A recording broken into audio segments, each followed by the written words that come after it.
굿티칭 여러분 안녕하세요. 이의용입니다. 굿티칭 오늘은 69번째입니다. 수업의 중요한 도구에 대해서 말씀드리겠습니다. 우리가 참여학습, 주도학습, 체험학습을 공부했는데 이제는 상호작용학습에 대해서 지금 이야기를 지난 해부터 두 번째로 하고 있죠. 우리 교실에서 당돌하게 묻고 쿨하게 답하는 그런 문화를 만들고자 하는 것이 목적입니다. 수업의 중요한 도구는 뭘까요? 뭐 컴퓨터, 빔 프로젝터, 또는 뭐 흑판, 또 칠판이죠. 또 백무 여러 가지가 있을 겁니다. 수업에는 교과서도 있을 수 있고. 이 학문이라는 단어 여러분 잘 아시잖아요. 배울학, 부를문. 학문에서 앞에 학자는 배운다는 뜻입니다. 배운다. 여기서 중요한 것은 또 가르치는 사람의 역할이 크겠죠. 그러나 이제 문에서는 묻는다는 거죠. 질문을 한다. 이건 학습자의 역할이 굉장히 큽니다. 그러니까 학문이라는 것 자체가 우리가 공부한다는 것 자체가 상호작용이죠. 서로 가르치고 묻고 가르치고 묻고. 그러니까 수업은 학습은 혼자 하는 게 아닙니다. 함께 하는 것이라는 것을 보여주고 있습니다. 다시 말씀드리면 학이라는 것은 단순히 그 지식을 이제 선생님이 가르쳐 준 대로 배우는 것이라면 문이라는 것은 이거 뭐 이상하다 하고 자기가 그걸 소화가 안 되는 겁니다. 소화가 안 되는 걸 소화시키는 작업을 하는 것이 바로 문에 해당되겠죠. 진정한 나의 것을 만들기 위해서 비판적인 관점에서 의문 갖고 반문하는 것이다 이렇게 말할 수가 있습니다. 그래서 가르친 교수자가 가르친 것을 학습자가 질문을 했을 때 그 질문을 받고 주고받는 과정에서 교학상장이라는 것이죠. 서로 발전하는 거죠. 서로. 질문하고 또 가르치고 그것에 대해 질문하고 답하고 질문하고 답하고 질문하고 하면서 점점 두 사람의 수준이 올라간다. 이렇게 볼 수가 있습니다. 그래서 우리 교학상장이 이 수업에서는 굉장히 중요한 부분이죠. 근데 오늘 우리 수업이 너무 강의 중심으로 되어 있기 때문에 이 부분이 아주 굉장히 취약해져 있거나 아예 뭐 없어지고 있는 경우가 많이 있습니다. 그러니까 수업에서 중요한 질문이라는 것, 도구라는 것은 질문이라고 말씀드리고 싶은 거죠. 그러니까 질문이 없는 수업이라는 것은 좀 문제가 있다. 교수는 왜 학습자한테 묻겠습니까? 네. 교수는 학습자한테 물어야 되겠죠? 학습자는 왜 교수한테 묻겠습니까? 분명히 학습자는 교수한테 물어야 됩니다. 왜 모르는 거 문제의식 갖고 비판의식을 가지고 그래야 자기가 바로 알 수 있으니까. 교수는 또 학습자에게 물어봐야 내 이야기를 바로 들었는지 이해할 수가 있는 것이죠. 여러분 이제 10,000원짜리 현금을 주면 상점에서 10,000원 받았습니다. 이렇게 얘기를 하거든요. 근데 10,000원 받았습니다는 제가 모르고 뭐 5,000원짜리를 줬을 때 5,000원 받았습니다 하면 나 10,000원짜리 냈는데 하면서 확인을 하면서 10,000원과 5,000원의 어떤 다른 거래가 생기는 것이죠. 근데 그렇지 않으면 어떤 문제가 생깁니까? 한 사람은 나는 10,000원짜리 냈다. 한 사람은 나 5,000원짜리 받았다 하면서 서로 이렇게 다투게 되는 것이죠. 이게 반복이라는 것이죠. 반복. 저는 이제 우리 집에 어린아이들한테 뭘 심부름 시킬 때 꼭 물어봅니다. 질문. 그러면 이제 물어볼 게 없으면 알았다고. 그래? 그러면 내가 너한테 얘기한 거 다시 한번 반복해서 말해봐. 그러면 아이가 뭐 이렇게 반복을 합니다. 이런 훈련을 어려서부터 쌓으면 앞으로 이제 이 사람이 어떤 일을 하든 간에 굉장히 중요한 일을 할 수가 있겠죠. 질문이라는 것, 교수자하고 학습자가 상호작용을 하고 있다는 증거는 어디서 나오느냐면은 질문에서 나오는 거죠. 질문을 하느냐 안 하느냐. 수업에 질문이 없다. 학생이 질문하지 못한다는 것은 이건 잘 가르치는 게 아니죠. 학생이 질문하도록 유도하는 게 잘 가르치는 겁니다. 왜? 학생이 이제 의문을 갖고 알고자 하면 반드시 질문이라는 게 나오죠. 근데 알 의욕이 없다든지 전혀 모르겠으면 질문을 하지 않는 거죠.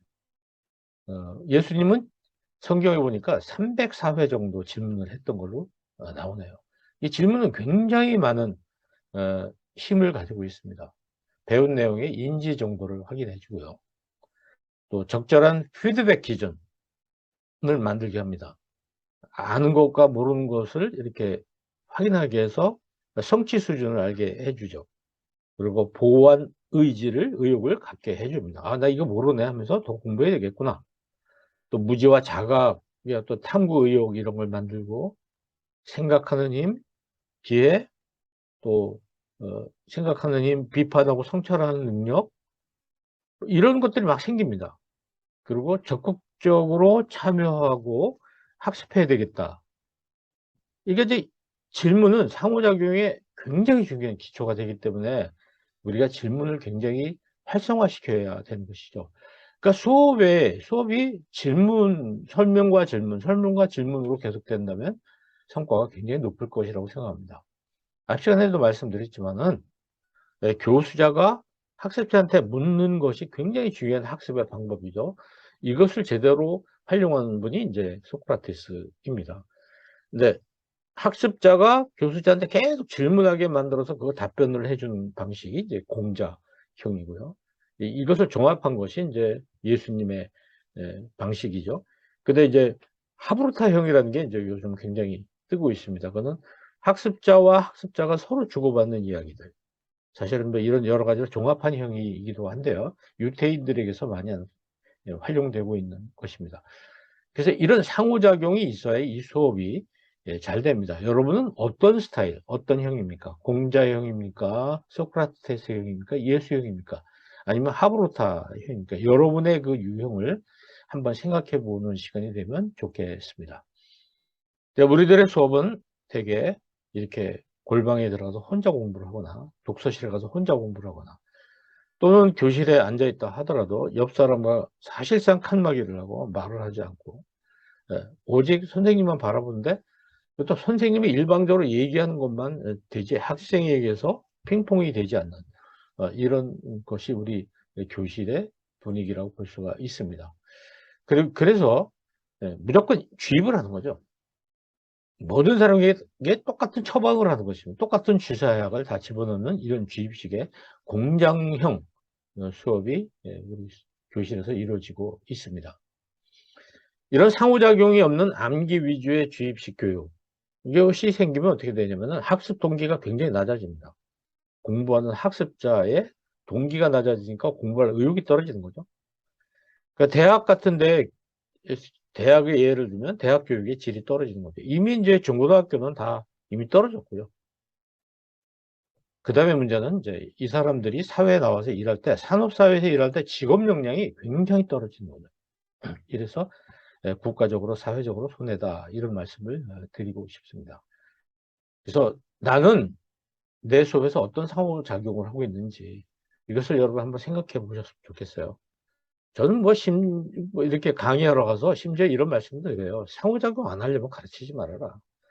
저도 실제로 오프라인 대면 수업을 할 때는 교수님들께 강의를 많이 하는데 상호작용을 많이 하려고 애를 쓰죠. 그런데 참 안타까운 건 교수님들 스스로가 질문을 아예 안 하시는 거예요. 그러니까 이제 이런 분들이 수업을 할 때, 학생들하고 수업할 때 질문을 받고 질문을 하겠는가 이런 생각을 하면 우리가 빨리빨리 이런 부분을 좀 개선해야 되겠다는 생각이 듭니다.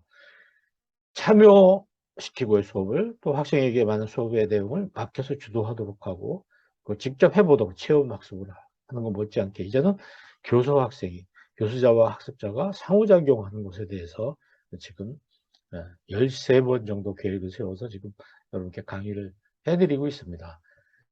수업의 가장 중요한 도구는 상호작용이고 대표적인 질문이죠. 서로 질문하고 답하는 이런 것들.